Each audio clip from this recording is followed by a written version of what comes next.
Are you tired of being sheep? Well, so is he. Get a friend, get informed, and get involved. It's We're Not Cattle Radio. Well, the sun's gonna rise in a mile, you'll be feeling fine. In a mile, you will see, after me, you'll be out of the dark. Yeah, you'll get your shot. Yeah, the sun's gonna rise in a mile, you'll be feeling fine. In a mile, you will see. Thank you for joining us. It is We Are Not Cattle Radio. I'm your host, Jake Counts, coming to you live for the next 2 hours if you're listening in on Blog Talk Radio.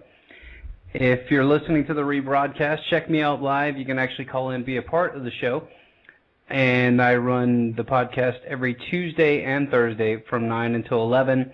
If you're looking for updates on any show changes, you can find me on Twitter at wearenotcattle1, or you can go to my website, wearenotcattle.net, or you can find me on Facebook under the We Are Not Cattle banner as well.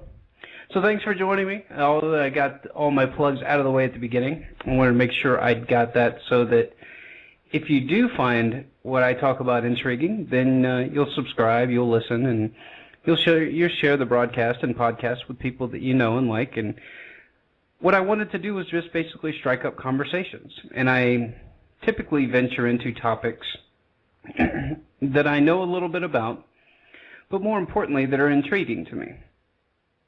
And most like-minded people will find them intriguing as well. So today's topic for the show, for the podcast, I'm going to hit some news and just some quick articles briefly to catch some people up. If you're not a liberty-minded person, then this might not be the show for you. But what we talk about here is free markets, free thinking, and putting government back on a short leash, which is what our founding documents say if you're from the United States. And if you don't agree with those founding documents, then you are not a per se American. You are something else. So, that being said, and I also got an interview tomorrow with Adam Kokesh, so I don't know if I'm going to air that on the Thursday night show or if I'm just going to air it as something different altogether. I haven't figured that out yet. So, but I do have for I think half an hour, so that should be a lot of fun. He actually organized an armed march on Washington. For those of you that don't know, Adam Kokesh was well, if you listen to this podcast, you know, because you've heard me interview him a couple times, but you know that he was organizing an armed march onto Washington, not on Washington, D.C., in Washington, D.C., the D.C. area. And he was participating, not participating as far as actively participating, but he was speaking, emceeing at a marijuana protest. It was just basically a gathering of people doing a peaceful protest, stating that they don't agree with cannabis being a Class 1 narcotic drug, as well as the drug war itself being a complete and utter fraud. So he was just there doing his what he believes is his civic duty, and is to all of us. If you believe that there is a law that is unjust, then you should go. You have the right to petition the government. You have the right to protest. It's your First Amendment right. So he goes to the event, and he's speaking, and after he gets done speaking, he is grabbed by the police, federalized police, and then he's taken away and left in jail for what he thought was interesting listening, and what he thought could have been up to 20 years, but he really wasn't. He wasn't planning on getting out anytime soon. He got out in less than a month. I can't remember exact days. So, but yeah, so I got him on the show for tomorrow. It should be an interesting interview, to say the least. He's a very interesting guy, fun to talk to. We're ideologically pretty similar. Yet different at the same time, because there's got to be a transition period, which I want to ask him about tomorrow. Being a volunteerist, how do we go about the transition period? But anyway, that's a side note. Thanks for joining me on the show tonight. Just a couple of articles that I wanted to go over, and this one is near and dear to my heart. So for all of you that don't know, I am one of those, I guess, theorists that believes that the federal government should have some type of hand in restoration, if need be, after a natural disaster, but I don't think that they should have standby bureaucrats waiting to mismanage our tax-paying money. I think that they should just be a hand-holding agency, much like the federal government was supposed to be just regulate interstate trade and commerce. I think that we should have an agency that doesn't come in and take over and bully people like FEMA, but more so along the lines of helping coordinate and not running the show, just being the proverbial referee in the background. So I guess that I guess this would be me. Let us never tolerate outrageous conspiracy theories. And see, my conspiracy theory is that having a large federal government is a humongous detriment to the society, not only financially, but also from just a creepiness standpoint. I mean, name me one huge government throughout history that did a lot of good. I guess you could say Rome, but as Rome kind of got bigger and bigger, the model of the city-state, which is what that republic was set up as, got really out of whack. I mean, got really, really out of whack and decadent, just basically very much a parallel to what we see here in the United States, is that you get tremendous wealth, but you also get a society that becomes very decadent. But the reason I bring this up is because there is an article that came out on the 22nd, and this is by the Daily Current, and it says that Republicans introduced a bill to abolish FEMA. And it says, Republicans in the Senate today introduced a bill to abolish FEMA, the agency of the federal government which coordinates and responds to natural disasters. They don't coordinate and respond. They come in and take over and tell everybody what they're going to do. They don't do any coordinating, and it's more like dictation. And then mismanage money and give checks to people like they did in Hurricane Katrina that have been dead, or they just had $2,000 and $3,000 trailers that just sat around and did nothing. It was a complete mismanagement, boondoggle. But continuing with the article, the proposed legislation would immediately halt the agency's work, lay off its employees, and use the money to save the financial credit for oil and gas production in national parks. Holy cow! You mean we're actually going to turn a money-destroying machine, FEMA, a sovereignty-destroying machine, a independence-destroying machine like FEMA, we're going to take that into something that's positive? This bill will never go through. There's no way. In a speech on the Senate floor, the bill's sponsor, Senator Rand Paul of Kentucky, oh, there you go. That's why. It's Rand Paul, somebody that actually will try to do the right thing. Even if he plays politics, and I know a lot of people don't like the way he plays politics, but, we got to somehow get away from the far right and the far left, and I know that he's a little bit more of a statist to some people than others, but than the true libertarian. But we can't have a bunch of libertarians running the world. It won't work. We'll all just it'll just be a disaster. So it takes all kinds. But anyway, in a speech on the Senate floor, the bill sponsor Rand Paul argued that despite the recent spat of tragic tornadoes in Oklahoma, disaster relief shouldn't be the federal government's business. Duh. And it says, in quote, FEMA is just another example of big government run amok. Yeah, no kidding. Sure, it sounds good, and wouldn't also be called so-called, who wouldn't be against so-called disaster relief?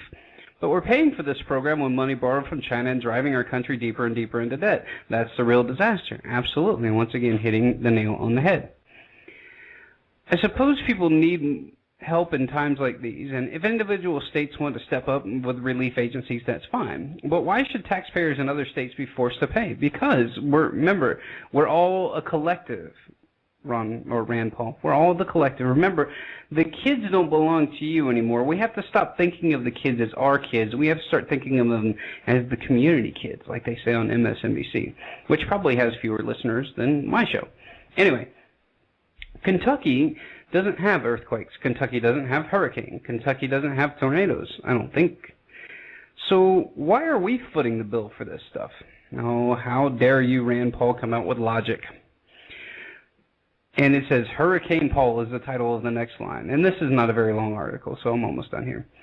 Republicans long have had an interest in disabling FEMA, an agency that most Americans believe fulfills a necessary role in government. And I don't know where all this stuff comes from. Presidential nominee Mitt Romney famously said he would eliminate the agency before reversing himself under public fervor. Republican Representative Ron Paul led a long crusade in Congress to do the same, once claiming, underlined, that the agency was a system of bureaucratic and central economic planning. Yeah, that's exactly what it is. But he can just claim, Ron Paul claims that the sky is blue, everybody. Don't listen to the crazy old man. Rand Paul, who's Congressman Paul's son, has said in the past that he doesn't believe FEMA is worth paying for with borrowed money. He went on further today, arguing that the time has come for its complete dismantlement. Yeah, we're all bankrupt. We're borrowing almost 40 cents on the dollar, depending on what it is, from China. I mean, what do you guys want us to do?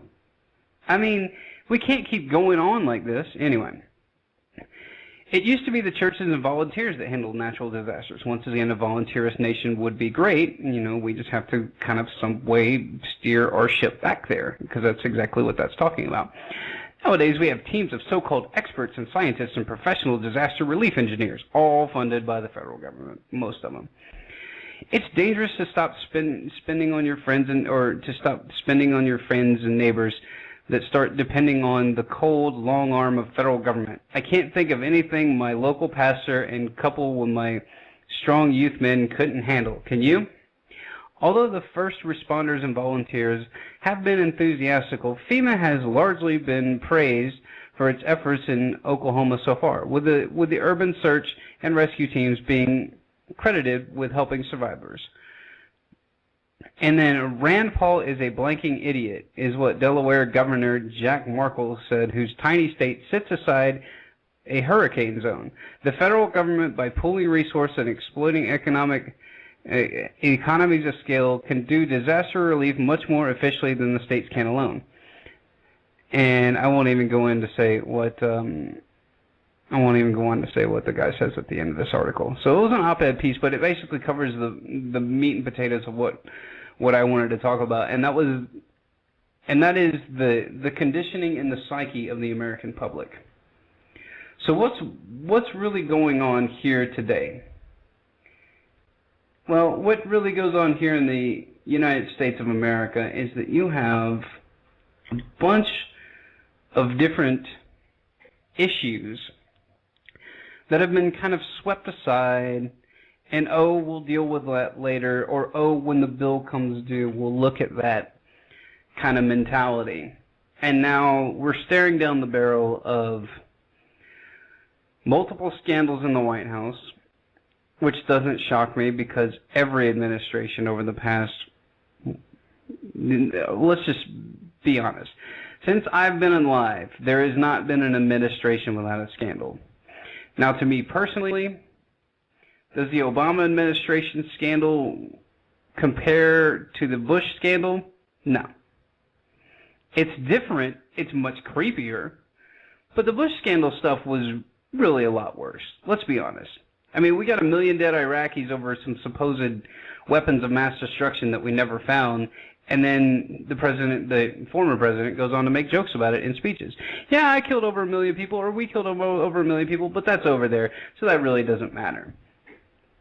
So we're reaching a precipice with all of these different challenges in our nation that have gone ignored.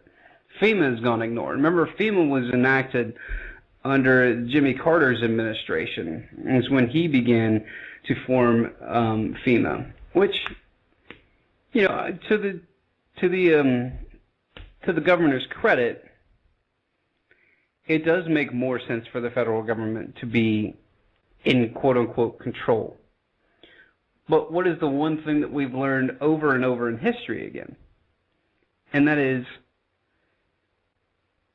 government can only do about a third of what the private sector can do. And what I mean by that is that if you gave the government $100, it's going to waste probably 66 of those dollars doing something. Paying people exorbitant salaries, long vacations, lobbying efforts, those types of things. Whereas if you gave it to the private sector, if they do a bad job, you just fire them. It's a very different methodology and thinking. But what I fear has transpired here in this nation is that we are now a nation of feel-gooders. And that is never what this nation has been about. We like to do things in America now that make us feel good. It makes me feel good to go and do a march for breast cancer. I don't know why breast cancer is up so much. Maybe we should be asking that question. Or why all these other cancers are up so much. Or, hey, why do I have a toxic substance in my water supply? Why is it actually put in there by my government to meet quote-unquote EPA standards? When there have been Harvard studies and multiple other studies that have come out, even recently, stating that hydrofluorosilicic acid lowers IQ. Once again, the second issue is a real issue. The first issue is a feel-good issue. So, through our training in the government brainwashing facilities, aka the classical conditioning centers that we call the public school system, where you are just basically there to learn how to be a servant of authority. And I know that that's a very oversimplification for what the public school system is. Once again, my mother was a public school teacher for 30 years. My wife is a public school teacher. I understand the system and the people in it, and in and of itself are not typically bad. But the way that the system is structured now, and even more so as we move along with these testings and, basically teaching to the tests, you're only creating a workforce. You're not creating an enlightened public. You're not creating intellectuals. You're creating regurgitators. So, and one other thing that they would also create is levels of compartmentalization also within the structure of the educational system. I've listened to about half of, I've actually seen 2 of her lectures, or not lectures, interviews that are over 2 hours long. Charlotte Iserby, that wrote a book about the deliberate dumbing down of America. And she wrote that book back in the 80s, and it's slowly starting to come to fruition about how they've migrated the Soviet model here to the United States. And they're going to continue to do it because, once again, the federal government has the levers of power over our educational system. Now, why is this stuff important? Well, obviously education is important for you to get a job. It's important for you to be able to succeed in life. But what is the role of education per se? And there's a great debate now. Is the role of education to educate the people, or is it to churn out workers? Remember, we're 6 billion plus people on this planet now. So, can we have an entire planet of free thinkers? Will you have to have a planet of a working brigade, if you will? Of course. But classically conditioning everyone to be in the working class is going to do nothing for the evolution of our species. It's going to do nothing to get us to evolve and enlighten and get to different forms of governance, because I think we're starting to slowly see that that government by dictatorship, and government itself, portraying itself as the savior, but also the sole arbinger of force, is what we're really, really struggling with. Now, why do we struggle with these things? Well, you struggle with these things, and a lot of it has to do with classical conditioning is part of it. And I've got a bunch of classical conditioning clips here. I got some Skinner clips. I got all kinds of stuff for you guys. It's going to be a fun show. And I might have some friends of mine pop in a little bit later to give their take. But what we run into is it's a little bit of normalcy bias. It's a little bit of, this is the way that things have always been. And here I got a quick Wikipedia answer for you for the people that want to know what a normalcy bias is, or it can be also referred to as normality bias.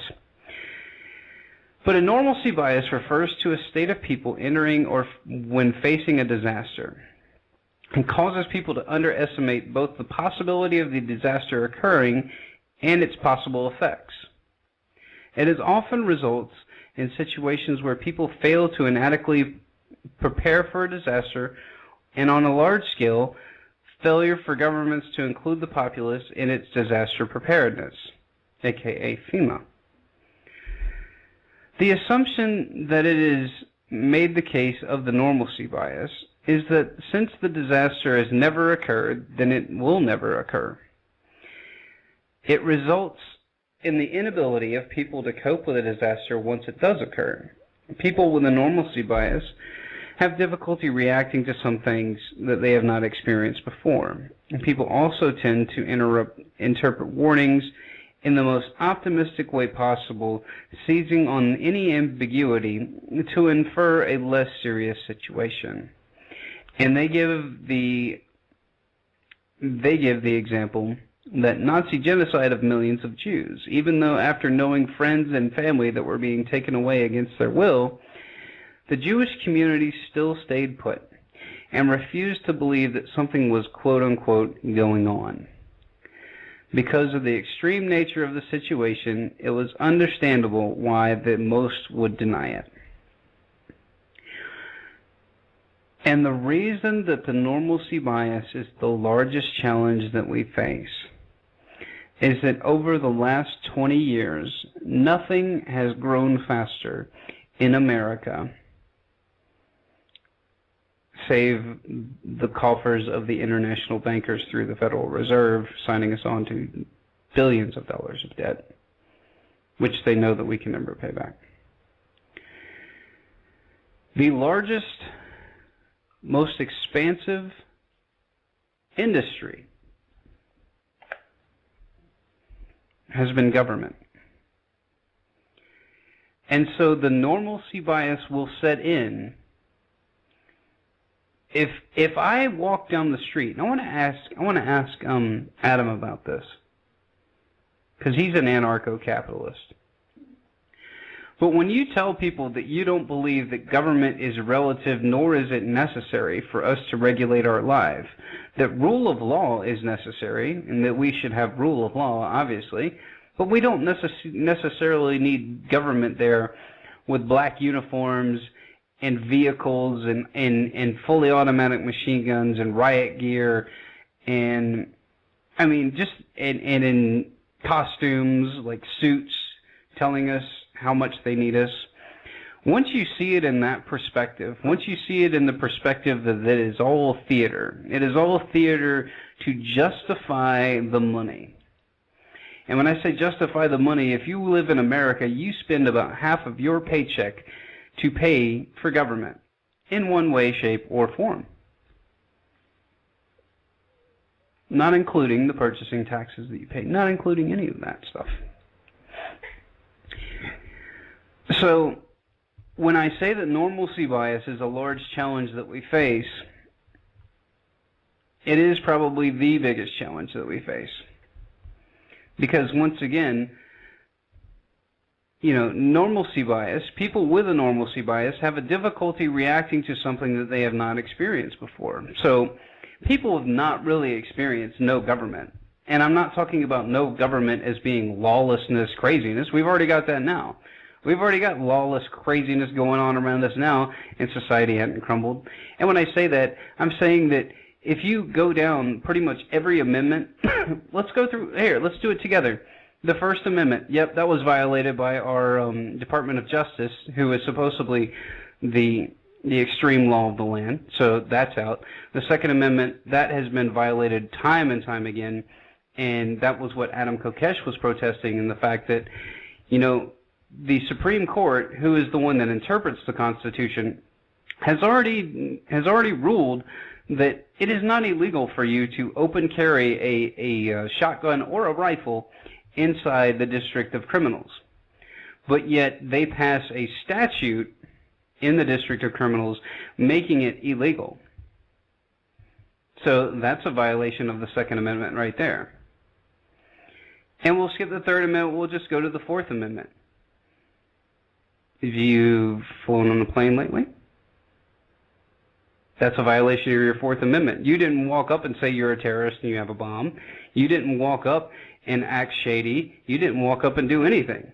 They just infer that since you are in their private area, which most of these airports are private, guys, and that's why the TSA can't operate there, and you can't film them, and all these other stupid edicts that they have, and all these stupid little policies that they have.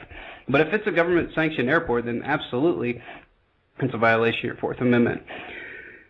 But that is unwarranted searches and seizures. And a violation of the Fifth Amendment, we just saw it a week ago, where you had the woman in charge of the IRS scandal say, I'm going to take the Fifth, but I'm going to give my statement. No, you can't do that. You can't say that, well, I'm going to tell you what I want to say, and then you don't get to question me. That's a complete violation. So, hey, welcome to La La Land, everybody. If you think everything's okay and everything's cookies and rainbows, then just, like I said, take your Bill of Rights out and just go down, and we'll just start scratching them off. Just start scratching them off. Because that's what it is. And so when you tell people that you believe that there should be less government, that's why they freak out, is because all they have seen over the last 20 years is government getting bigger and all these things getting fancier, but they really don't know what's going on in the actual world. I'm going to go to this Noam Chomsky clip on education. And it's about 5 minutes. It's really good because he breaks down exactly what education is. And there's, two forms of education. He goes through all that. And then I'm going to try to find, because this just popped into my head, because I'm going to talk about how television affects the subconscious, which also affects how you act in public. And then we're going to get into marketing and how marketing to your subconscious plays in all this stuff. And people don't believe in subliminal advertising. That stuff, it's a fraud. I mean, it's kind of hit or miss. It's like if somebody tries to hypnotize you on a stage, you have some people that are highly suggestible and some people that aren't. Just because somebody flashes a McDonald's logo in the middle of a commercial or in the middle of a show doesn't make you want to go eat McDonald's. So I know it's fun to fantasize about. Are there things that your subconscious picks up? Absolutely. Your subconscious mind is infinitely smarter than your conscious being. But side issue, we'll get into all of that here in a little bit. I'm getting ahead of myself. So here's the Noam Chomsky clip on education, and then I'm going to play a Ron Paul, the king of the thought criminals. I'm going to play his last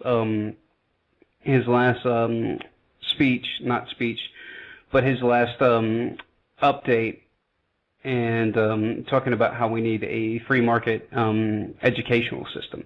So here's Noam Chomsky on education.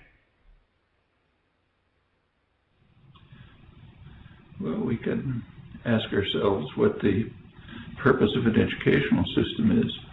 And of course there are sharp differences on this matter.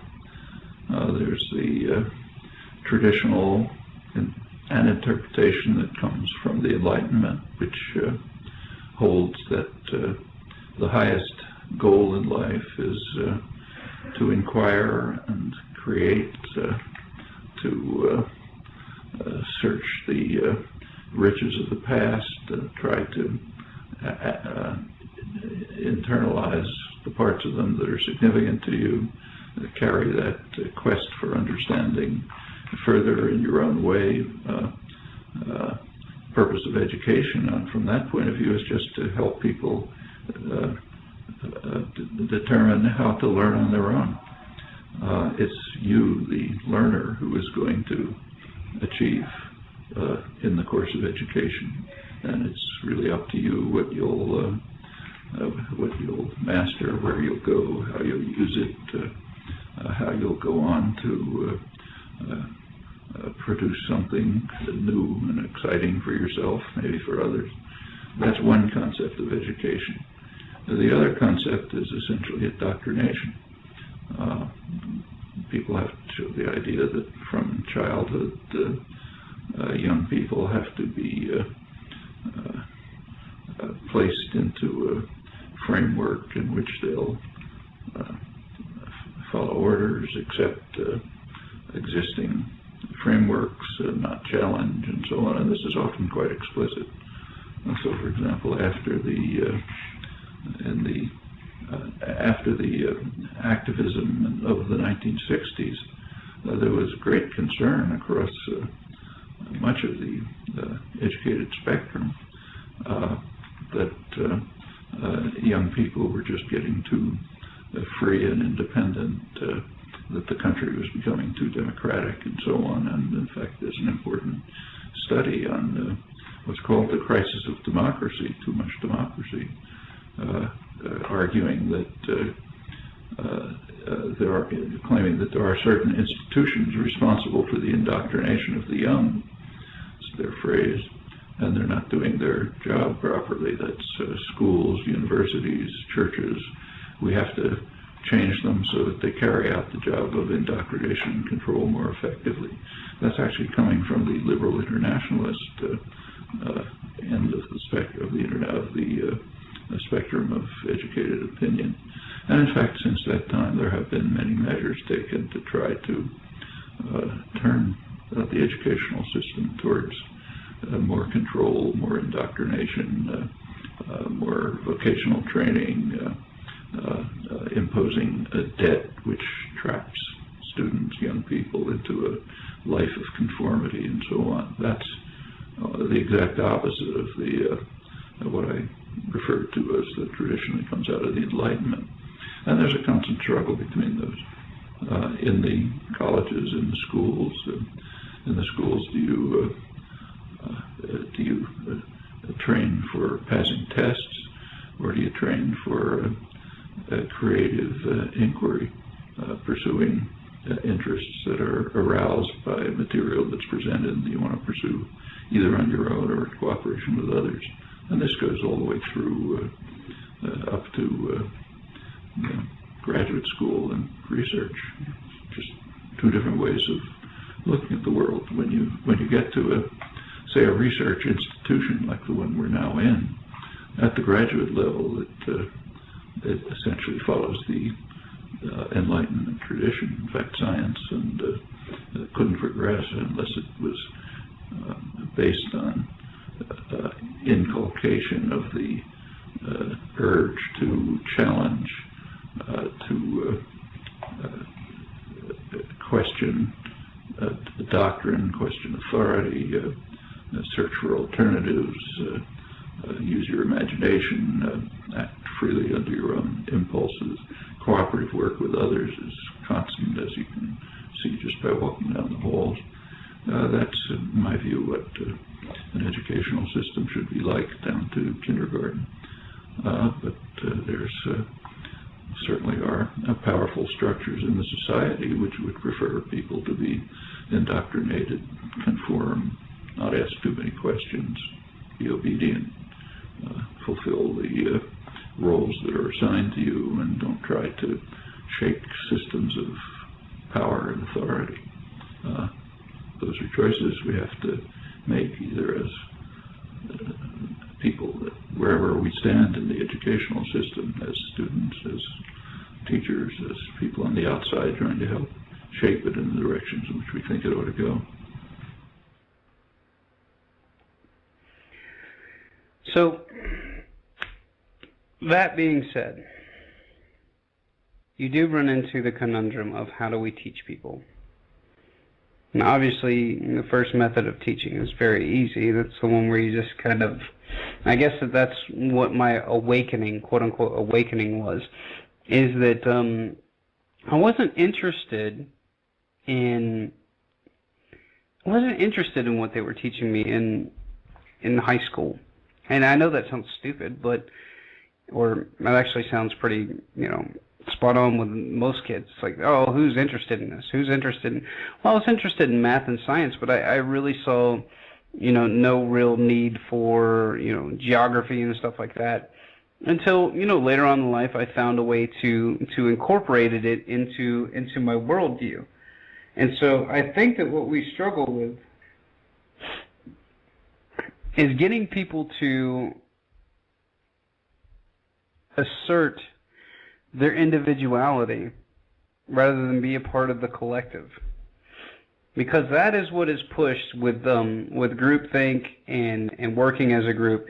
It is pushing collective thought. Now it's also pushing how you can operate well with others and things of that nature, and how you can interact with a group and problem solve and stuff like that. But you do run into situations where you kind of struggle to find somebody that would be a very intellectual voice. If they're in a group setting that's dominated by an alpha personality, then the alpha personality will typically win out, because the alpha will just keep coming back and coming back and coming back and coming back, and somebody in the group might have a beta personality and be very, have a very good solution to the challenge, but doesn't want to speak up due to societal pressures or just the group collective pressure, if that makes any sense. And where I'm going with this is that we run into a situation now where Americans spend almost an entire work week watching television. I've got the numbers right here. I found the article I was looking for. And almost an entire work week watching television. And television, much like the way that kids are being trained now in school, is not interactive. Kids are not being taught to be interactive. They're taught to pass a test. They're not taught to problem solve. They are taught to regurgitate. Now, I say that ad nauseum because you have to understand what the ramifications will be on our society, and we're already starting to see it as we see our scores lower and dropping dramatically, and our society slowly disconnecting from reality. Because that's what it is. It's a complete break with what's really going on, and then living vicariously through television and small pockets of your society or your little group. You believe that everything is okay. You believe that everything is fine because your normalcy bias says that there's nothing happening inside of my group that's bad. I don't see anything bad on the television. So therefore, everything needs to be fine because I can't see anything is wrong. But once you see how you're inserted into that type of thinking and behavior, I believe that that's what the wake-up is that you found out that you've been manipulated since you were a child. Not through your parents and not through anything else. But it was basically suggestive reinforcement. And it's, what do they call it? The schedule of reinforcement. Now, let me explain this to you. And this is kind of a zany theory, but it does hold up. When you're a child, think back to when you were about 12 years old. Maybe, 12 years old is fine, because you're starting to figure out how to interact with adults, but you're still kind of a kid, but, you just kind of want to do your own thing and be left alone and trying to figure out what all this puberty stuff's about. So you go through this little, what I call the scheduled reinforcement, which is a psychological term, but the reason that I'm going to use it is because it reinforces your perception of reality, or gives you that warm and fuzzy feeling. Now, for me, the warm and fuzzy feeling was right after I got home, and I do remember this vividly. There was 2 routes that my bus could take going home. One route, I would be the first person to be dropped off, and the next route, I would be the last person to get dropped off. Now, when I was 12 years old, it was very crucial for me to be dropped off first, because I had a cartoon that I used to run in and watch before I would get anything done and before the news came on, and also before my mom got home from school as well. So I would get home, watch the show, and then when she got home, I would start doing my chores. So that was my schedule of reinforcement. And the pain that I experienced by not being the first one off the bus was, at that point, it was devastating. But when I got into my reality, when I got into my all the stars align kind of deal, and I got to get home first and watch my show, my schedule of reinforcement was fulfilled. Everything was right in my own little universe. So I believe that the human instinct or the human psyche likes schedules of reinforcement, and that's been proven over and over again. But I think now we are, instead of using our schedules of reinforcement being food, water, sleep, those types of things where you feel good after you eat, you feel good after you sleep, exercise, those types of things. Now we're supplementing those with virtual stimuli and virtual schedules of reinforcement. And what I mean by that is, now kids probably don't go home and run off the bus and watch Thundercats like I did. They probably run home, turn on the Xbox, or they run home and get on the internet. So you're running a really slippery slope now with all these different things that can reinforce bad behavior. And when I say bad behavior, I don't mean it's like shame on you bad. It's just not good for your cognitive ability. And I've got articles here supporting this. But here is what we need to get to. And then I'm going to get to the Ron Paul clip right at the, I'll actually get to that here after this little article, because it'll kind of tie in to what I'm saying. And this is from the New York Daily News. It says Americans spend 35 hours a week watching television, according to the Nielsen numbers, which Nielsen has been caught fabricating before, but let's take it with a grain of salt here. People watch more television as they get older, according to the Nielsen statistics. Yeah, they just don't want to be involved in society anymore. They're just tired. They don't want to. They just want to be entertained. They just want to sit there and let the information come to them, never caring if the information is accurate or not. They're just in a lower brainwave state, so they're pretty relaxed. Now, I've got the numbers to support that here in a minute. It says the average American over the age of 2 spends more than 34 hours a week watching live television. This is live television. And it says in a new Nielsen report there's another 3 to 6 hours watching tape programming. So 6 hours, that'll be a 40-hour work week. You put in an entire job sitting on your couch. Meanwhile, in reality, we have 25,000 people in the world die of starvation every day, but you're watching television. Isn't that fun? For a country where the phrase, I really don't watch that much television, is so common it could also be engraved on our dollar bill, that's a lot of screen time. The survey taken during the first quarter of 2012 says that the average weekly viewing time hasn't changed much over the last 4 years. The biggest changes of our time watching shows from DVR has doubled, and more of us, 36 million more or less, are watching some videos on smartphones, which I do that all the time, but it's usually, crazy stuff that's on Twitter. Nielsen also says gaming consoles are becoming a bigger video medium through the numbers, though the numbers remain small. As in the last years, we watch more TV as we get older. Children 2 to 11 watch an average of 24 hours of television a week. Who in the heck lets their 2-year-old watch 24 hours a week? Or 3.5 hours a day of television. Oh, man. I spent the weekend with my friends that have 3 kids, and they didn't let them watch any television.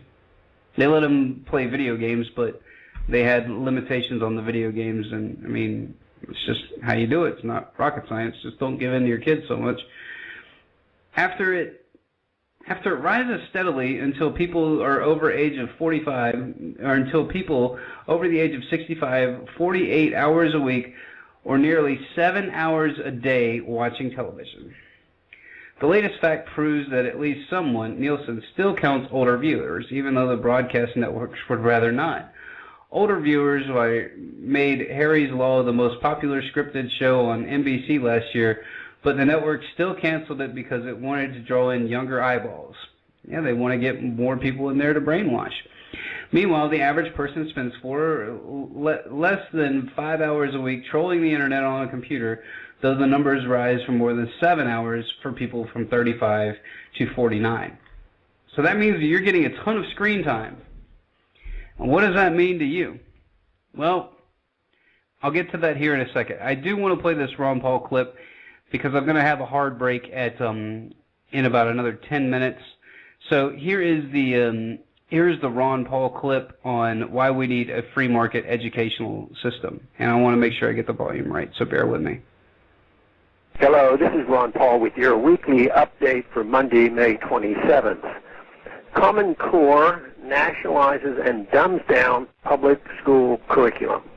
In addition to shredding civil liberties, launching a utopian global war for democracy, and going on a spending spree that would make LBJ blush, the so-called conservative Bush administration dramatically increased federal control over education via the No Child Left Behind Act. During my time in Congress, I heard nothing but complaints about this law from teachers, administrators, and most importantly, students and parents. Most of the complaints concern No Child Left Behind's testing requirements, which encourage educators to teach the test. Sadly, but not surprisingly, instead of improving education by repealing No Child Left Behind's testing and other mandates, the Obama administration is increasing national control over schools via the Common Core initiative. Common Core is a new curriculum developed by a panel of so-called education experts.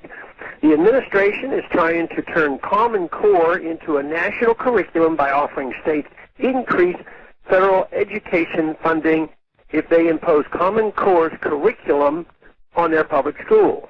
This is yet another example of the government using money stolen from the people to bribe states into obeying federal dictates. Critics of Common Core say it dumbs down education by replacing traditional English literature with informational text. So students will read such inspiring materials as studies by the Federal Reserve Bank of San Francisco, the EPA's recommended levels of installation, and invasive plant inventory by California's Invasive Plant Council. It is doubtful that reading federal reports will teach students the habits of critical thinking and skepticism of government that the founders considered essential to maintaining a free republic. Like Obamacare, Common Core, now dubbed Obamacore by some, has sparked a backlash in the states, leading some to propose legislation forbidding state participation in the scheme. I hope these efforts lead to states not just opting out of Common Core, but opt out of No Child Left Behind and all the other federal education programs as well. Parents can also effectively opt out of programs like Common Core by seeking alternatives to government education. It is no coincidence that as federal control over education increases, the quality of public education has declined and more parents have chosen to homeschool. To support these parents, I have established my own homeschool curriculum. Unlike Common Core, we do not dumb down any of our offerings. Instead, the goal is to provide students with a rigorous education in history, math, English, foreign languages, and other core subjects necessary to a well-rounded education. Unlike the top-down model of nationalized education, the homeschool curriculum is designed to encourage maximum input from parents and students. While the curriculum will reflect my belief and interest in Austrian economics, libertarian political theory, and the history of the struggle against state power, the curriculum is being carefully designed to not show bias toward any one religion. I hope all parents of any faith or no religious beliefs at all will feel comfortable using this curriculum. I believe it is important for those of us concerned with education and liberty to fight our battles locally. We must oppose further encroachment on the autonomy of local public schools and work to roll back existing interference while encouraging and supporting the growth of homeschooling and other alternative education movements. The key to restoring quality education is to replace the bureaucratic control of education with a free market in education. Parents should have the freedom to select the type of education that best suits their child's unique needs. Thanks for calling this update. A new update is placed on this. So there's Ron Paul talking about the difference between Common Core and developing a society of critical thinkers, which, like I debated myself in the first 15 minutes, can you have an entire population of libertarians? It would work, but it would be very difficult because you need opposing views on certain things, and there, as the more I research and the older I get, and the more that I learn, I know that there is not one philosophy that is the answer. It'll be a kind of hodgepodge, I guess, of just different ideologies coming together, but discussing these ideologies and not just enforcing it on the public via some committee like we're doing with Common Core. It's a very, very dangerous thing to do, to leave, especially having the Department of Education in general is dangerous, but now having the students basically become glorified test takers, and the better you can understand and the better that you can regurgitate, makes you a better human being, doesn't necessarily sit well with me, because it's not going to do anything for us societally and as a species. It's just going to make us a bunch of people going around looking for questions to answer, and not developing your own questions, and not, once again, questioning why government does anything, or why we need this, or why we need that. So you run into the ultimate conundrum, which is, how do we get over this? How do we not only stay true to the beliefs and what we've seen has been proven to produce great thinkers in the Enlightenment, and how do we balance that with the need for a workforce? Well, we did a really great job up until the federal government got involved, because we were one of the most educated nations on the planet. And now I think we're not even in the top 20. So where have we fallen short? Well, we keep thinking that government is going to save us. And this is not going to be a preaching lesson. It's just one of those things that I always come back to. Government is not there to save you. It is not there to protect you. It is not there for anything. You ask any cop, their job is not to protect you. That is not their job. The government's job is not to protect you. It is not to educate you. It is not to do any of those things. It is to create servants for the government. Yes, and that is a very statist thing to say, but it is the fact. Because if you look at our society now, as opposed to our society 20 years ago, you know, subtract all the money and the financial boom and stuff like that, we're in a really, really challenging position. And that's why I can't understand where people say that, you know, I'm bored. I'm like, good God, do you not look around and see what's going on around you? We're almost on the verge of war. We got 3 different scandals, or 4, including Fast and Furious, going on in the White House. We've got the governments around the world coming out trying to censor the internet, demanding that we tax the internet. Then we have other government officials, you know, servants or whatever, coming out in the UK saying that terrorists are everywhere and we got to be on the lookout and spy on your neighbor. I mean, we are vastly approaching an Orwellian police state control grid, and if you're bored, you're not paying attention. I am so sorry. So that's my hard break for right now, and I'm gonna play a quick clip of about So we're just gonna play. I'm just looking for a small clip to play so I can take a break here for a second. Oh, here's a good one. This is from the network. So everybody enjoy. I don't have to tell you things are bad. Everybody knows things are bad. It's a depression. Everybody's out of work or scared of losing their job. The dollar buys a nickel's worth. Banks are going bust. Shopkeepers keep a gun under the counter. Punks are running wild in the street, and there's nobody anywhere who seems to know what to do, and there's no end to it. We know the air is unfit to breathe, and our food is unfit to eat. We sit watching our TVs while some local newscaster tells us that today we had 15 homicides and 63 violent crimes, as if that's the way it's supposed to be. We know things are bad, worse than bad. They're crazy. It's like everything everywhere is going crazy, so we don't go out anymore. We sit in the house, and slowly the world we're living in is getting smaller, and all we say is, please, at least leave us alone in our living rooms. Let me have my toaster and my TV and my steel-belted radios, and I won't say anything. Just leave us alone. Well, I'm not going to leave you alone. I want you to get mad. I don't want you to protest. I don't want you to riot. I don't want you to write to your congressman because I wouldn't know what to tell you to write.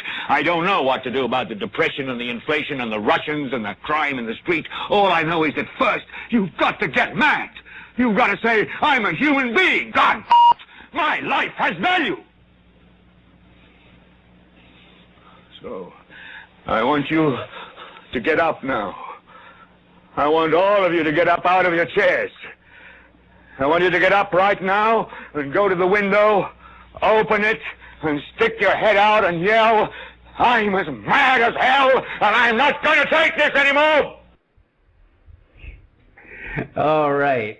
That's still one of my favorite clips. That and the part where he's in the boardroom and they're talking about the corporations running the world. That's really, really insightful stuff. And it's really kind of funny that I was talking about classical conditioning, and I play that clip where he tells you to get up out of your seat and tell you you're mad as hell, and that is a form of conditioning. But anyway, hey, if you're government schooled, you probably got up and started doing what he says, because that should be perceived authority since it's coming through a speaker. So, and he sounds very authoritative. If he actually marched out in a black uniform with a gigantic metal shield on it and had stripes on the side, I guarantee you everybody in America would go to their window and salute if they saw the video of that, because they would be so freaked out or so infatuated with the position of authority that they would do whatever they say. Because now I get into the fun stuff, everyone. Kind of set it up rolling through education, how you learn, those types of things.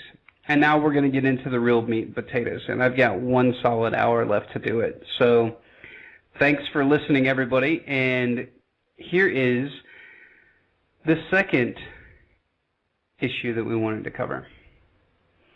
And that is the television conditioning you to be a different person, and how so?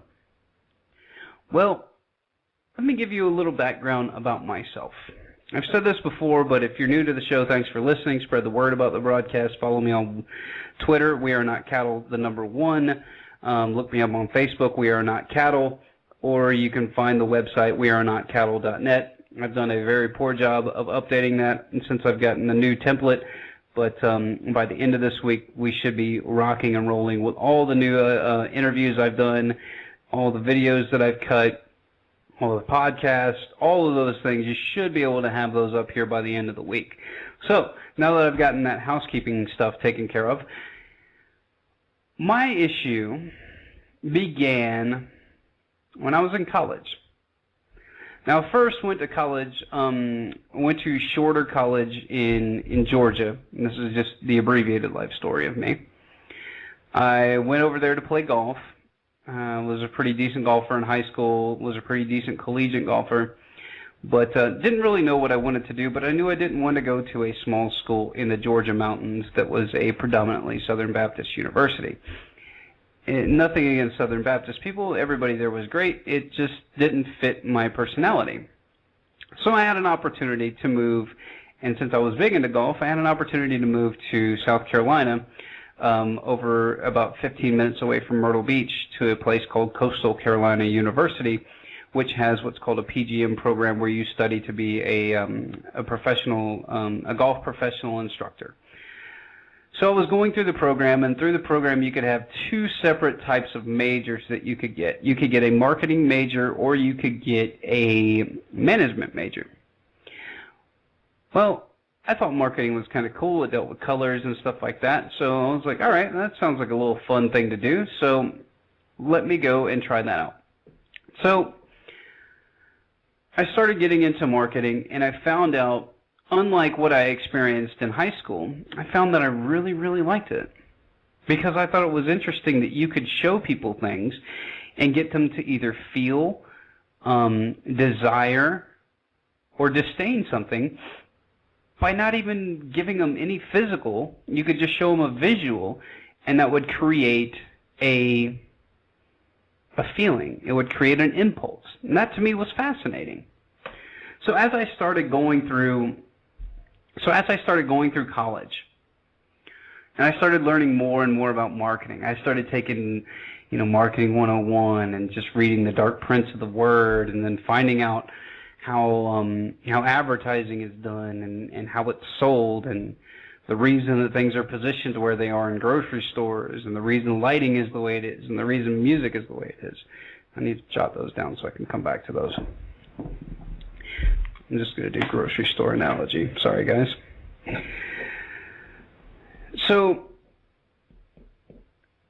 what I did was I met a guy that was it was very much my happenstance. I was working at a place called Johnny Rockets, which is just like a little hamburger shop. I was waiting tables there, making decent money for a college kid at 22 years old.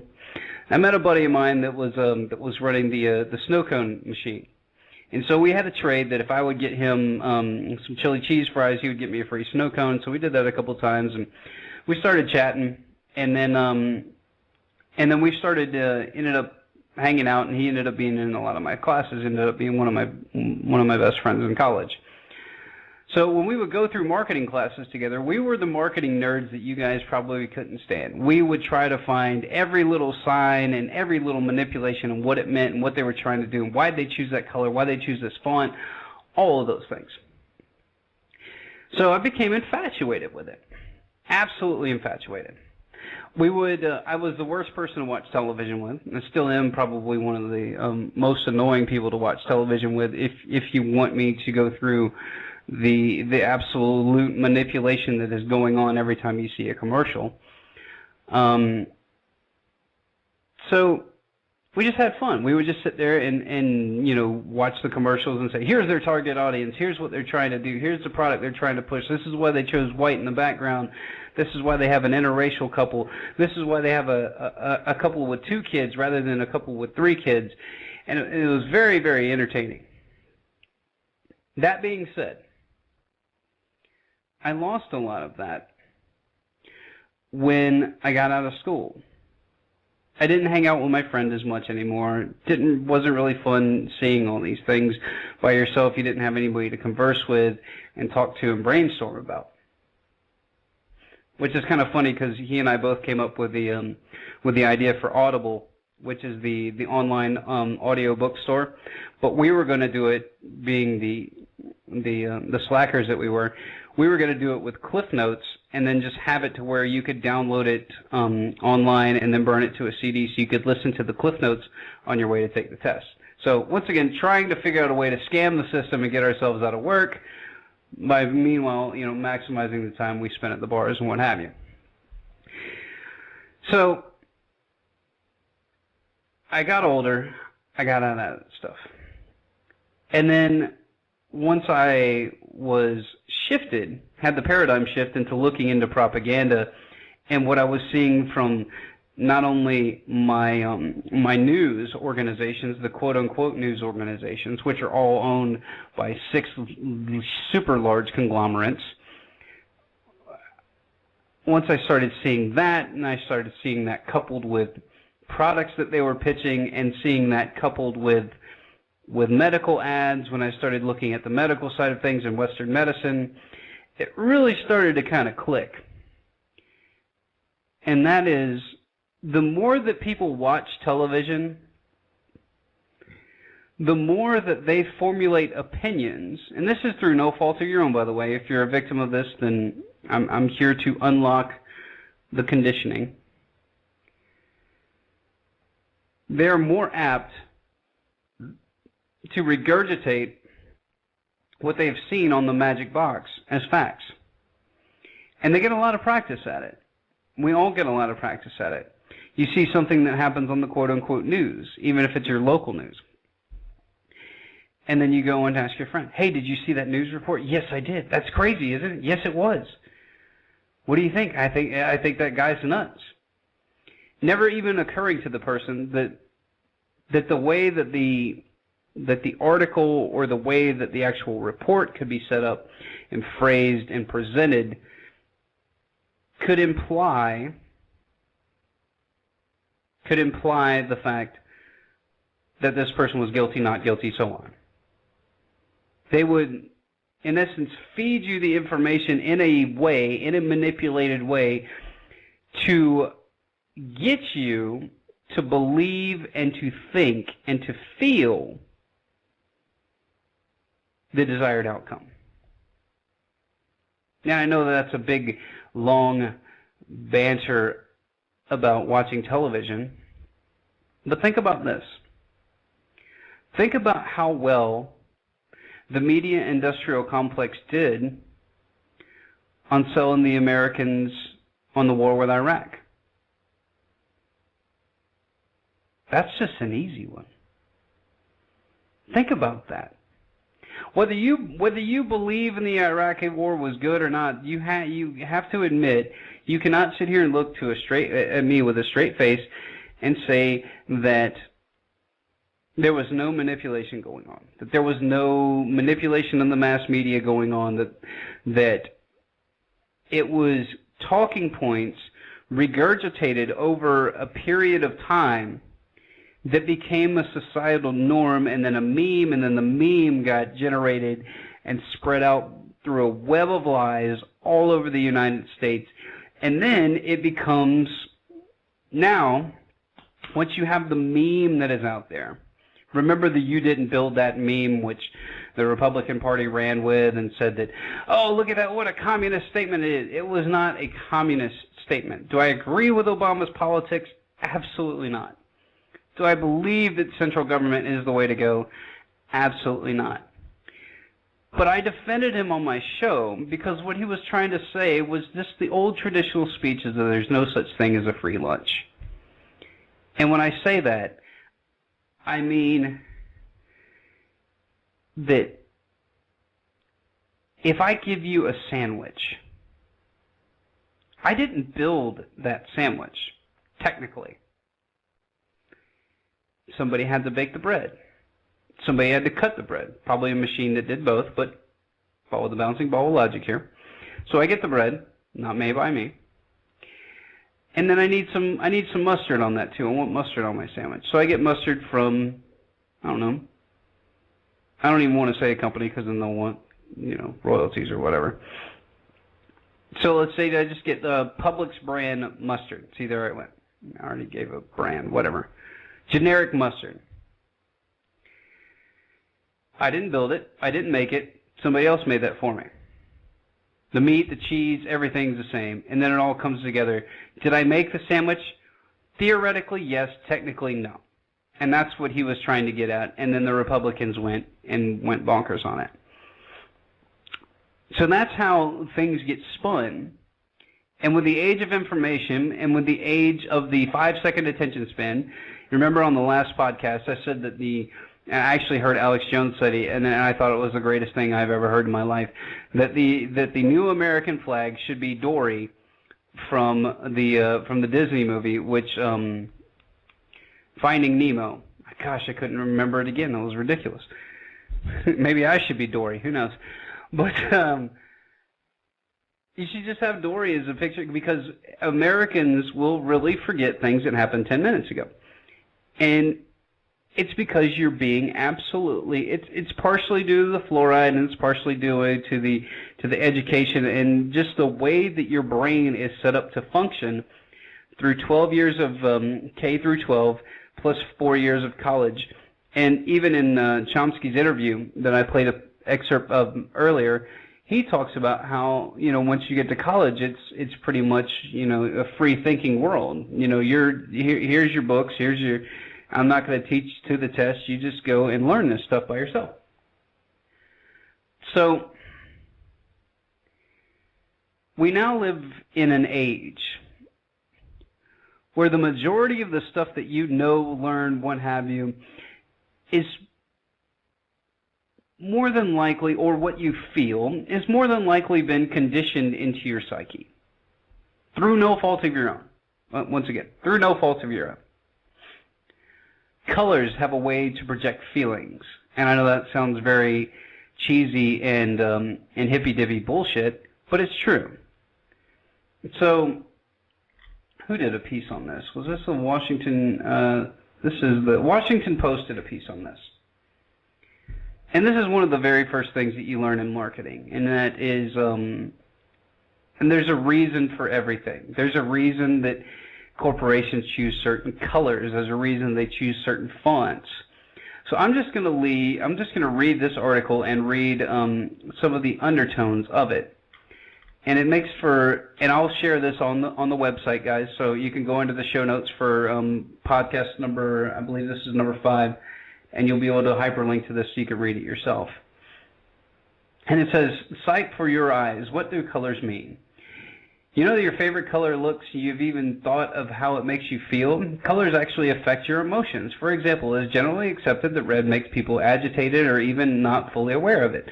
Bright colors are very stimulating and mood colors are very soothing, said Jim Morton, a color expert based in Hawaii who has worked with major companies to set up their colors for their products. So, duh. Morton says one of the reasons that affect us is that over thousands of years, people have learned to respond based on colors of nature. Correct. So he says, green, for instance, might make people feel fresh or hopeful because of something healthy crops and abundant food. Likewise, red might represent aggression or fear because it's associated with blood or fire. Today, colors are used in marketing to try to get people to react a certain way. For example, Morton chooses colors on a new kind of pain medications for adults. The company wanted to stress how quickly the medicine works, so Morton made the tablets red, suggesting that they are fast, gray, suggesting they are sometimes high-tech. This was a controversy 2 years ago when a football coach in Iowa painted the visitors' locker room pink, if you guys remember that.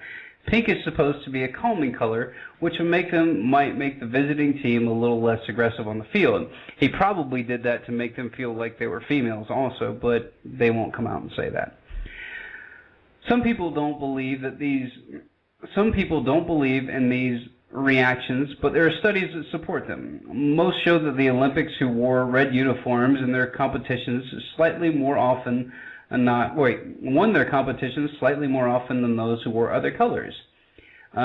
Kids Post reports that the basic theories about psychology of colors and emotionals is that they are emotional reactions they share. So here is what the colors stand for. So under red, red causes the heart to beat faster, which has been clinically proven. We actually talked about some crazy psycho stuff about how beats per minute and those types of things are used to actually manipulate you when you're listening to music. So there's a lot of manipulation going on, and if you're just, if you're just that first level thinker and you're just kind of cruising through life, imagine a computer with like 15 windows open and then getting spammed on every window. That is but the spam box pops up and then closes out so fast that you can't even see it, so you don't even really care about it. But needless to say, the spam box is telling you to click this link, click this link, click this link, and then you go and do it. So it says red causes the heart to beat faster, and how it makes you feel. Agitated and jumpy, rushed, hungry, fearful, strong, and passionate. Its cues in nature, red meat, blood, fire, and berries.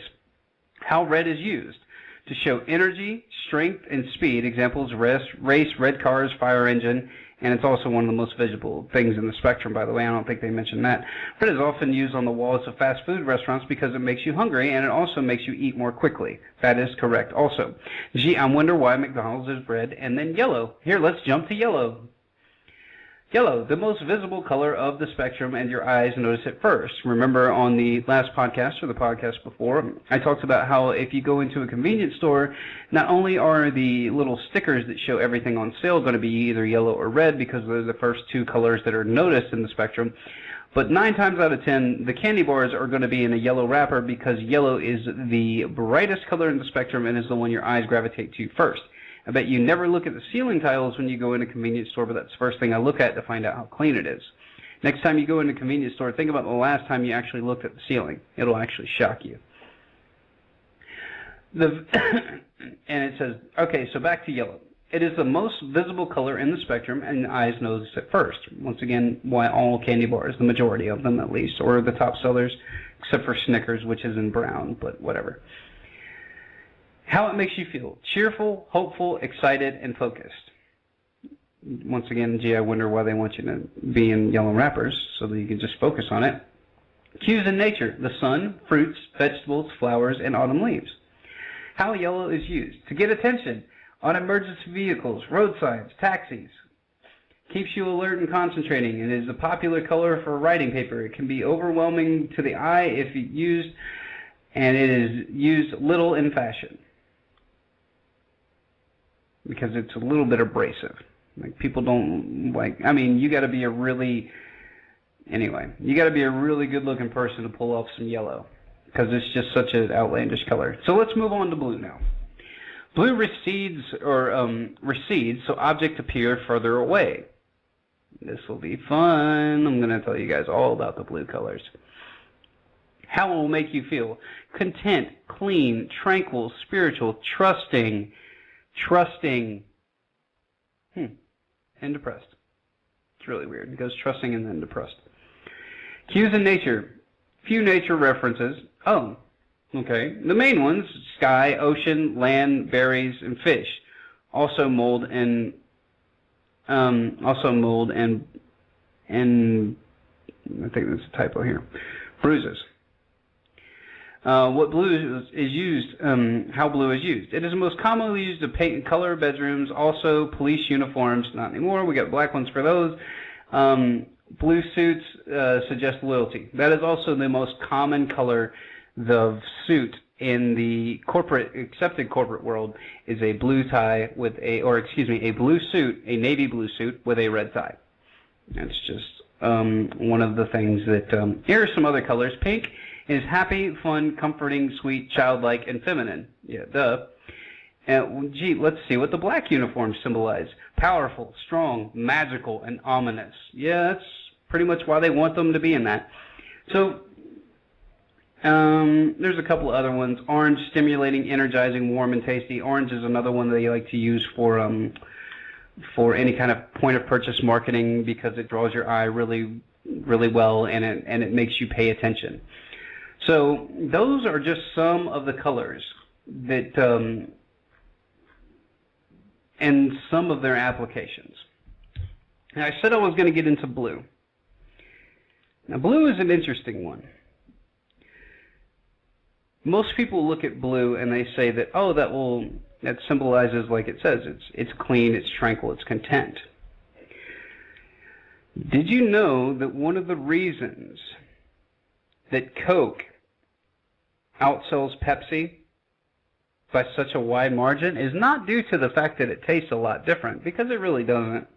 It is a little, depending on where it's brewed or where it's made, it might have a little bit more or a little bit less carbonation, but the overall formula is very similar. But it's because of the red of the box. And so Pepsi Blue lost out. And so that's why you keep seeing them change the variants of blue. So they'll have like a darker blue and then like a really dark blue, and now with the new Pepsi, I can't remember if it's like the Pepsi Next or whatever it's called, it's a very, very light blue. It almost looks like a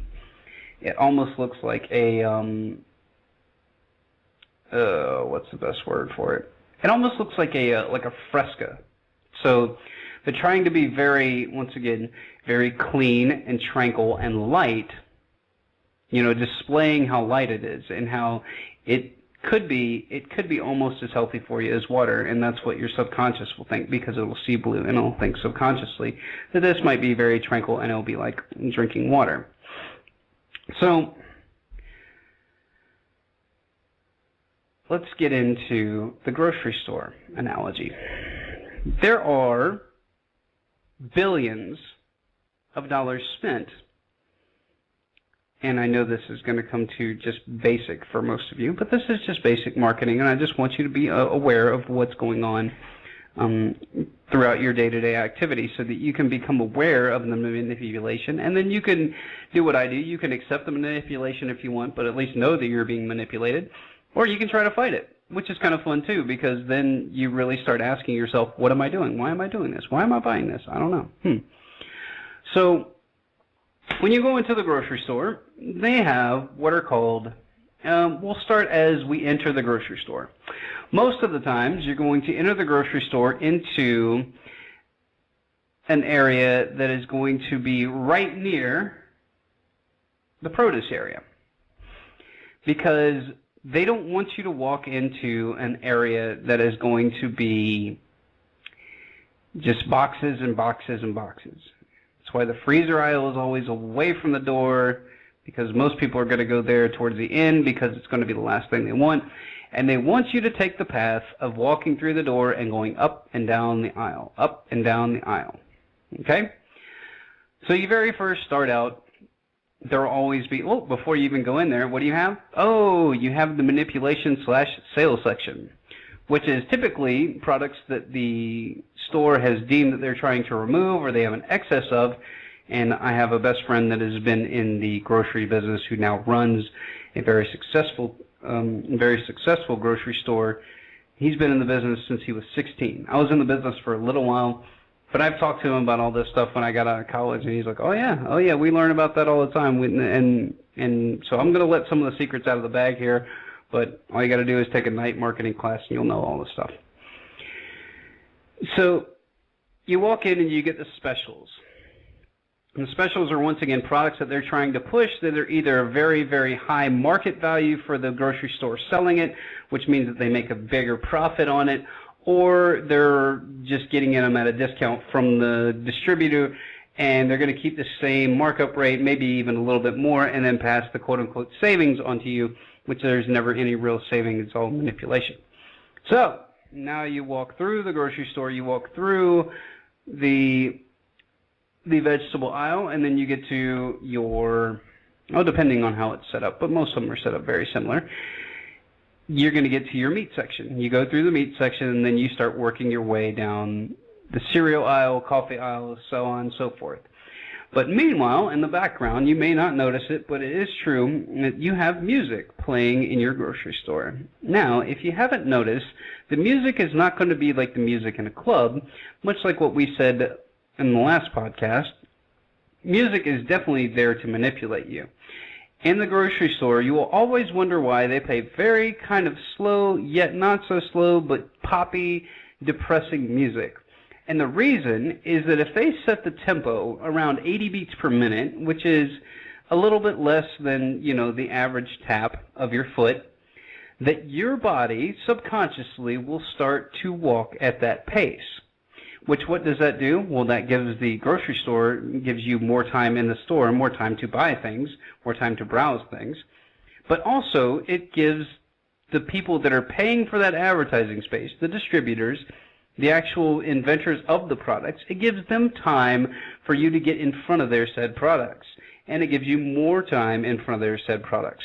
So everybody wins except for you, the person being manipulated. And I say this in a fun way. I'm not trying to be a conspiracy theorist because, at the end of the day, you really just... Let us never tolerate outrageous conspiracy theories. You just really don't want to tolerate outrageous conspiracy theories. So... once again, this is just fun, trying to get you guys to understand where I'm coming from and just giving you a little bit of knowledge. How evil of me.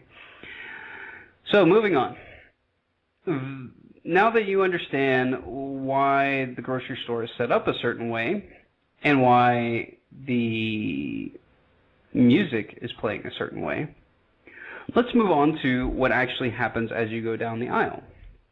Now, most of you know this through probably deliberating it on your own, but if you look on the grocery store, there is going to be roughly 1, 2, 3, 4, I'm just kind of going from memory, maybe 5 shelves, okay? And this is called this is called shelf space, or you basically buy your, it's not product positioning, but it's not product placement. I guess it's product positioning. I can't remember the technical term for it. But basically, you have to pay for those spots on those specific shelves. You pay for it. You pay via inches if you're trying to sell your product in a said store. So if you haven't noticed, but you will now, walk down an aisle and look at the very, very bottom row. The very bottom row will always consist of your knockoff brands, your cheaper ones, your cheaper versions. The easiest aisle to spot this is on the cereal aisle. That is where you will find all the knockoff cereals, all the cereals that nobody wants. Especially if you're a kid, you will definitely never want any of those cereals because they're not in fun little bags or fun little packages. They're just in the run-of-the-mill. They're usually, like I said, the knockoff brands. So on the next 3 shelves, you have your big hitters. Those will always be your name brand marketable players.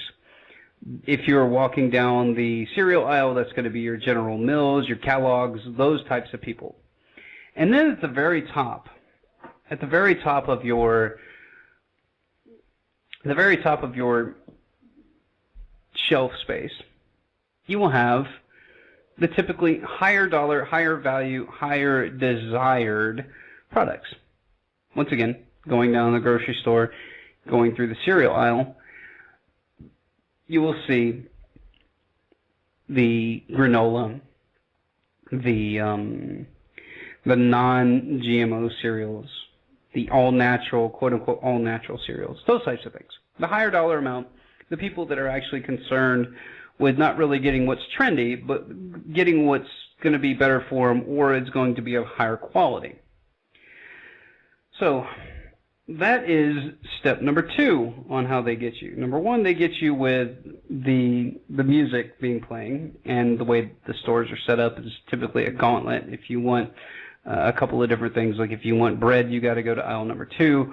But if you want bread with peanut butter and jelly, you're going to have to go, aisle number 2, aisle number 7. Those types of things are never going to keep stuff together for you because, once again, they're trying to maximize the time that you spend in the store. Why are they trying to maximize the time you spend in the store, Jake? Because at the very end of your destination or your journey, you get to go through the mecca of marketing, the coup de grace of marketing, and that is the point of purchase marketing. Point of purchase marketing is exactly what it stands for and is exactly what it sounds like. It is marketing at your point of purchasing items. Why are those so important? Well, because imagine if you went to, I bet this has never happened to you, but imagine that you go to a grocery store and as you're checking out, standing behind 2 or 3 people, all with about 10 items apiece, you're not going to be there very long, but everyone does this. You start looking around. And typically humans won't turn around and look around back in the store and people watch because that's just kind of rude. So you stay in your peripheral vision and you look at what's around you. You look at the magazines. You look at the gum. You look at the lighters. You look at what have you. And marketers know how long that you're going to spend in those lines. They actually pay millions of dollars to find out through market research how long that you will actually spend in the line at a checkout. That's why when you go to the self-checkout kiosk, you will never see any point of purchase marketing because it is a big waste of time for them, and it is extremely, extremely expensive for the point of purchase marketing. And I forgot to leave out one other marketing portion. I'll make a note of that and be sure to bring that up before I close out the marketing portion of things. So they pay millions and millions of dollars for you to be manipulated right before the checkout. Why? Because 99.9% of those purchases you would have never made unless you would have had to stop to check out. Now, why do I say that? Because they know that you're looking around and they're going to do everything that they can to make that item, their item, catch your attention, portray a feeling to you. Let's take Kit Kat for an example. I'm a big fan of the Kit Kat. I don't typically go into the store wanting a Kit Kat. But if I walk in and I'm standing in line and I'm behind about 5 other people and one lady's, fumbling around paying with a check or something like that, I'm going to look around and I'm going to see this red wrapper. And then the red wrapper, as we discussed earlier, is going to make me feel rushed, and it's also going to make me feel a little bit hungry too. So I'm going to look at that Kit Kat, and simultaneously in my subconscious, every marketing ploy that has ever come out through a Kit Kat commercial, advertisement, what have you, is going through your subconscious, and you're doing yes or no variables whether you want to buy this thing or not. And 9 times out of 10, unless you know that you're going to not buy it, you'll end up getting it, not knowing why you got it. And I'm sure I'm gonna tailor this to the females in my audience because I'm pretty in touch with my wife. We talk about a lot of things, and every time that she gets a magazine, almost every time she gets a magazine, I said, "Did you really want that magazine?" "No, but I saw an article that I just wanted to read and I couldn't find it, so I just had to get it." And that's all they want. You lost that day to the marketing geniuses of the world. But don't feel bad. We lose every day. We lose every day to those people. Because the marketing geniuses, the spin doctors of the world, those are the ones that control the narrative and control collectively, currently at least, the psyche of the American public. And that's going to do it for the marketing portion of things. But now we have to get into what we're really going to do about this. Because the psyche of the American public now, as I read to you before, television, you're spending 34 hours on average now, because I don't spend 34 hours, so somebody's got to make up for my 34 hours. So somebody's spending a hell of a lot of time in front of a television. So I've got an article here about why this is kind of not such a good thing. And it goes into how television is lowering brainwaves. And I'll go through just the real brainwave side of things and then talk about the test at the very end. And it says, and this is just a chart, so kind of follow the bouncing ball of logic here. It's brainwaves as a comparison of the samples. So basically, they did a big study, and they took sample sizes and then studied these people's brainwaves using a EEG to try to find out what stimulates you. So what their findings was that the alpha brainwave, if you, and this is all going to be drawing first, reading second is going to be the second set of numbers, and then the last set is going to be watching television. And get ready for the differences. So in your alpha brain state, in your alpha brainwave state, drawing, if you were drawing things on a piece of paper, would be about 1.53. If you were reading something, it'd be 2.16.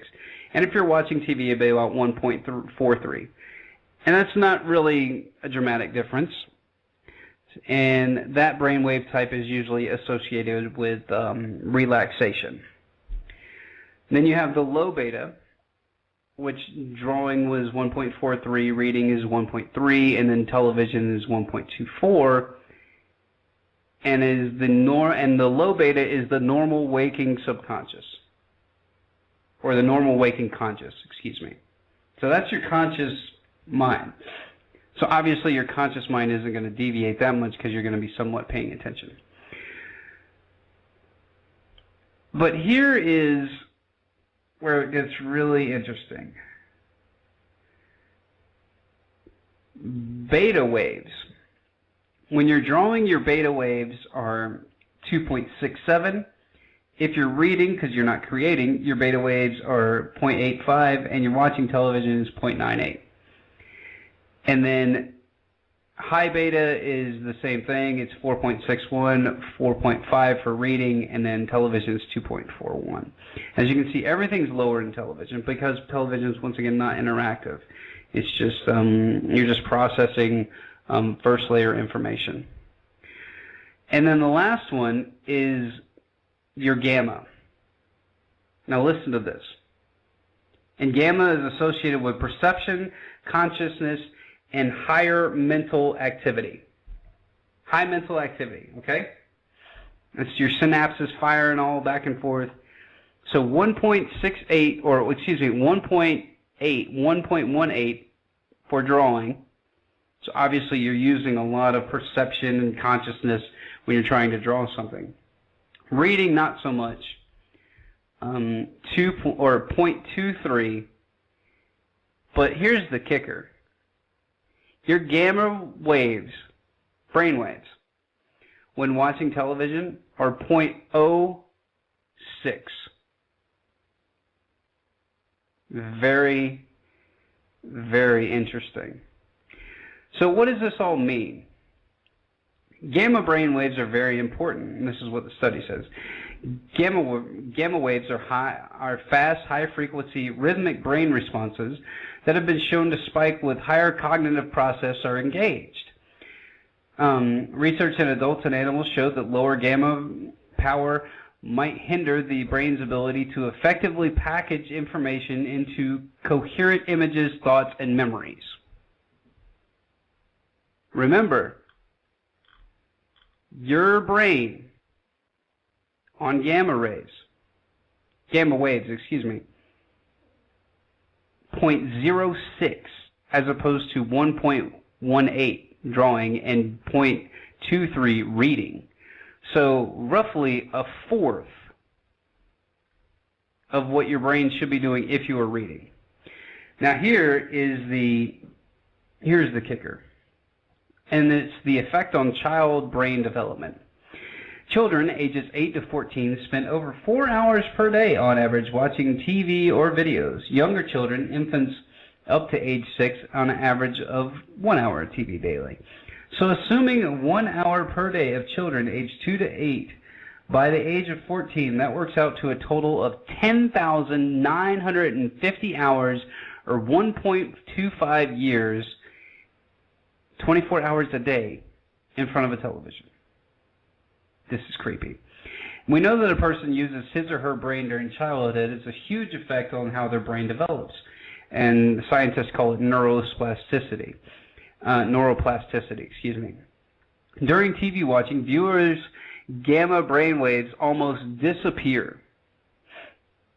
This is why I say that you're being programmed if you're watching the television. That's why they call it programming. You're not interacting with that thing one bit. You are just taking in information that is probably not even sitting there. It is just there to entertain you, and that is it. For adults, it doesn't matter how much, since their brains are aren't nearly as plastic as a child's. You know, plastic was in quotes. So what are the effects on child development brains of hours and hours of suppressed brain activity? The explanation number one is early comparisons of EEGs while watching television and EEGs while reading were based on popular, academic belief that TV viewing is passive.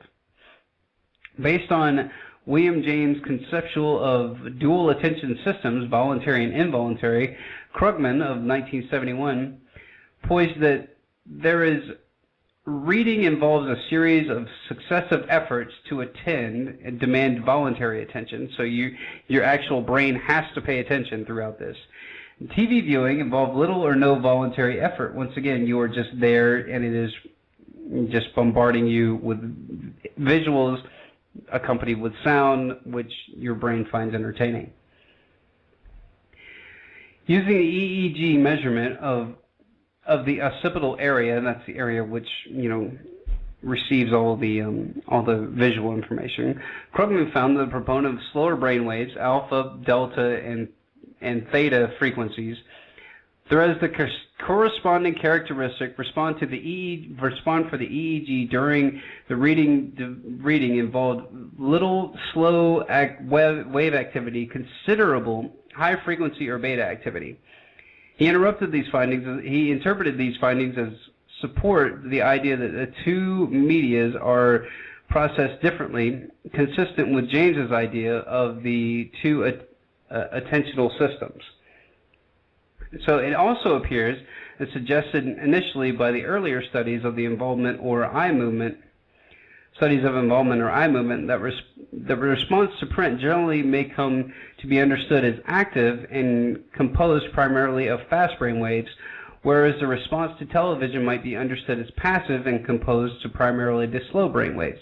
Further testing indicated from brain waves of media involvement, reprinted book also by Krugman as well. So I'm going to skip to the very end here, because this is all basically these theses expanding upon one another and not. And it says, in 1986, Byron Reeves of Stanford University, Esther Thorson of the University of Missouri, and their colleagues began to study whether simple formal features of television, cuts, edits, zooms, pans, sudden noises, activate the orientating response. Orienting. Gosh, I just added a bunch of letters there. Thereby keeping the attention on the screen. By watching how brain waves were affected by normal features, the researchers concluded that the stylistic tricks can indeed trigger involuntary responses and derive their attentional value through the evolutionary significance of detecting movement. It is in this form, not the content of television, that is unique. So basically, it is telling you that the way that television gets you to pay attention to it is via flicker rates. And for those of you that don't know what flicker rates are, the next time you're watching television, turn around and look at the wall and watch how many times you will see flashes of just colors. Now, you don't see those when you're sitting there watching the television, because once again your brain starts to lower yourself into that state, and you just get into the actual overall experience of the television. So, what does this all mean?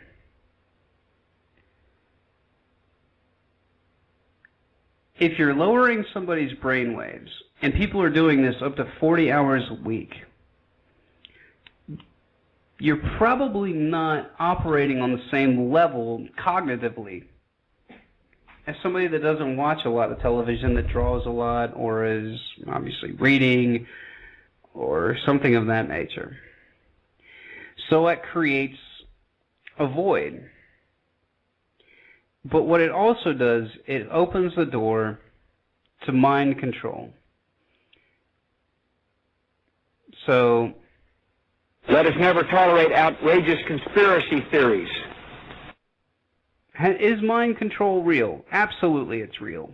MK Ultra was real. The projects that came before them were real. MK Ultra, guys, for you that don't know, just go and Google search that, and that'll be a lot of fun for you. But I've got a clip here. It's about 5 minutes long, and then I'll just recap everything at the very end and give my breakdown and what we can actually do in order to kind of right the ship a little bit. So it's a pretty lengthy clip, but here's the clip on mind control, and it goes into the MK Ultra, and also look up Operation Mockingbird back in the 50s, where the CIA or the government wanted to put little cameras inside the televisions, and that was back in the 50s. So I promise you that you don't have any cameras in your television now, in your flat screen 60 years later. I promise you don't have one.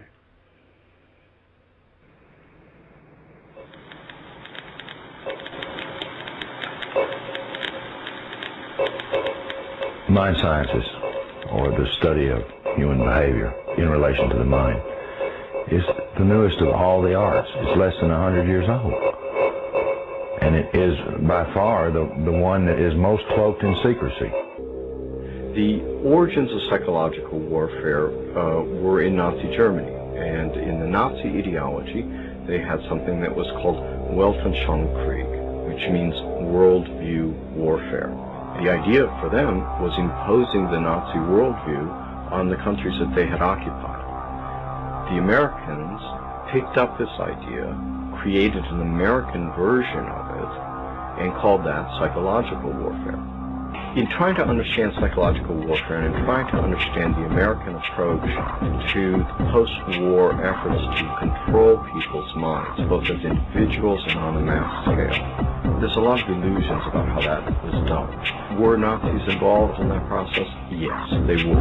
Project Paperclip was a United States government-sanctioned CIA operation for the importation of Nazi and fascist scientists into the United States.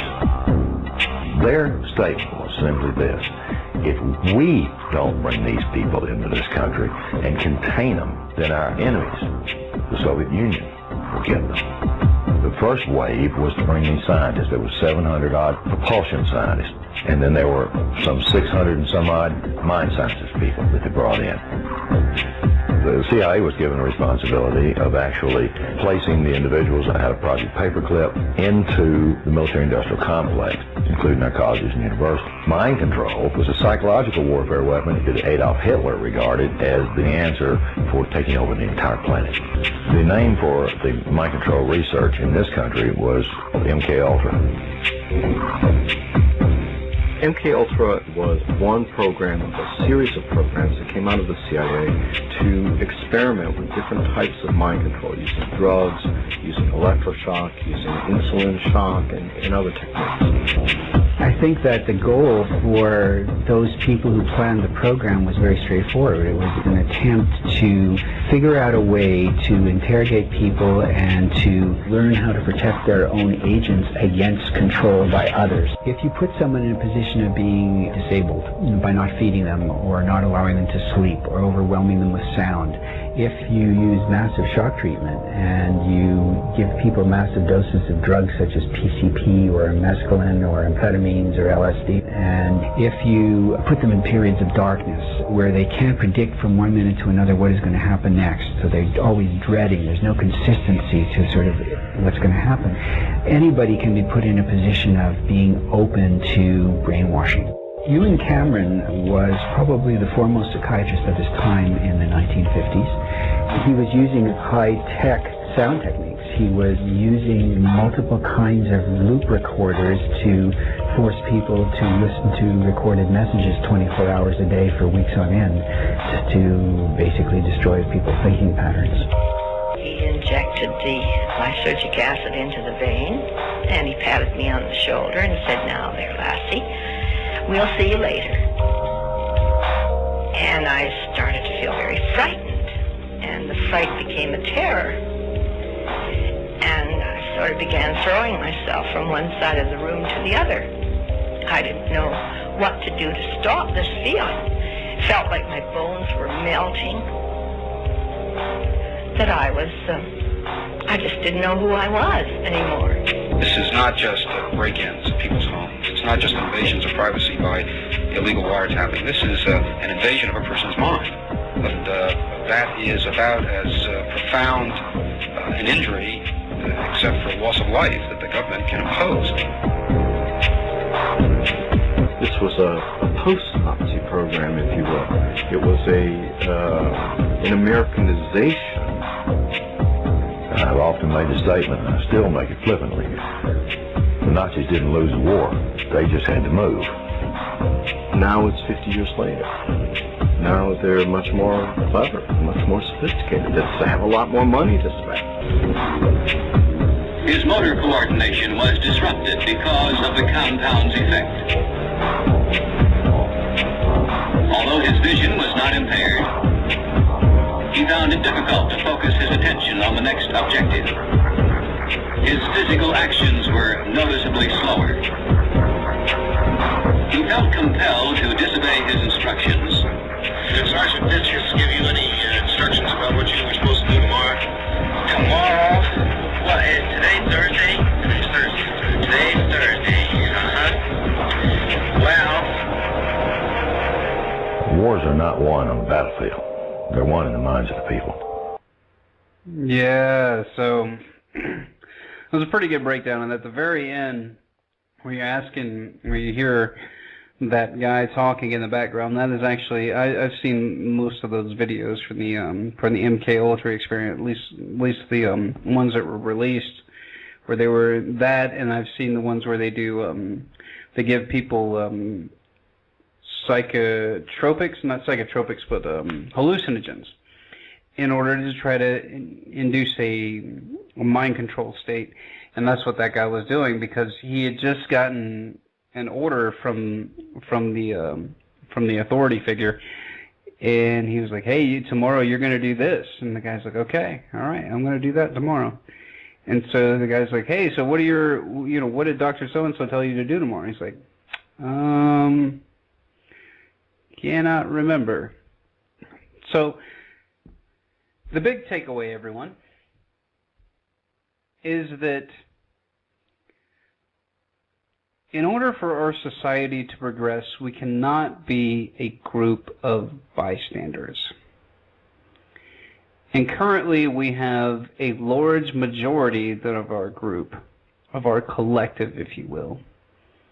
Gosh, the socialists will go crazy if they heard me say that. The collective, us, the human species, living here in America, living on this continent with lines drawn on it by human beings, we need to have a somewhat of a break with the television. And what I mean by that is that it is okay to go and insert yourself into the matrix. I'm not going to fault anybody for that. Everybody has their outlet. My friend Robert that was on here on the show said his outlet is Dancing with the Stars. One of the other guys, Matthew, that hosts the show with him, says that his outlet is sports. And I have an outlet of video games and music. Those are my two outlets. I play music or I play video games. But just be aware of how long you're spending in front of the screen. Because what we're having now is we're having a whole society of people that don't participate. And if you have a whole society of people that don't participate that aren't informed, you run into societal norms that frankly are very scary. I find this all the time when I'm out in public and you have to try to strike up a conversation with somebody. And if you mention something that's outside of the realm of common speak, or what we're quote-unquote told that we're supposed to talk about, see, you're conditioned here in America that there are three things that you can talk about. You can talk about sports, popular culture, or you can talk about the weather. Those are about the three topics. Especially if you're a male, you only get like the sports, and if you try to, you know, talk about politics, then you'll run into people that are, and I hate to say this, but you'll run into people that have been conditioned by the magic box to either have a liberal or a conservative perspective.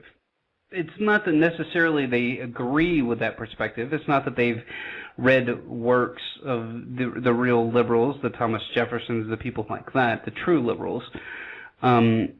They get their information from the magic box and then file that away. And once again, since we're so conditioned through the public school system and everything else, that if you can just regurgitate at first level thinking, nobody's ever going to really challenge that person. But that's where I come in. I'm going to challenge you. I'm going to challenge the societal norms. Why? Because if we don't challenge the norms, you end up in 1984. You end up in the box. You end up in this compacted, controlled environment by other humans that see you as a threat if you can have free thought or go out and do something on your own. So what I am saying to you is to educate yourself and find things that you find interesting. And here is my challenge to you for this podcast, whenever you listen to it. If you listen to it a year from now, the challenge is going to remain the same. I want you to go research any of the things that I talked to you about today, whether it's fluoride in the water, whether it's Operation Mockingbird, whether it's MK Ultra, whether it's brainwaves being lowered by watching television, and talk about the negative effects that can have on our society. Imagine a society like Idiocracy, and that's where we're headed, where people just want to be entertained and they don't want to really interact with people. If you want to be like that, then that's fine. But don't bring the rest of us down with you. Because right now, as a collective, that is the American flag should be Dory in front of a television. That should be the new American flag. And I think that we're a greater species than that. And more importantly, I think that my audience and anybody that listens to this show is a better person than that. So strike up a conversation with that person in the with the person in the line at the grocery store that you learned all about how you're being manipulated in there. Strike up a conversation about that. Strike up a conversation about anything outside of the social norm, and let's get a buzz going. Let's get a buzz going about just thinking outside of the box. And hey, you know, did you know that we just armed Al-Qaeda rebels over in Syria? Yeah, well, we got to go get Assad. Well, yeah, but wasn't Al-Qaeda the people that blew up the World Trade Center on 9/11? You know, weren't they responsible for it? Wasn't Al-Qaeda responsible for all the big war on terror? So just get these people to think, and then once they start thinking, once again, the Noam Chomsky thing will take over, and they will themselves go out and search for the information. So that's what I'm saying to you. Go out, get involved with people. Once again, everybody, get a friend, get informed, get involved, and let's go out there and change the paradigm and expand our minds, and let's go to the stars together. Doesn't that sound like fun? Take care, everyone.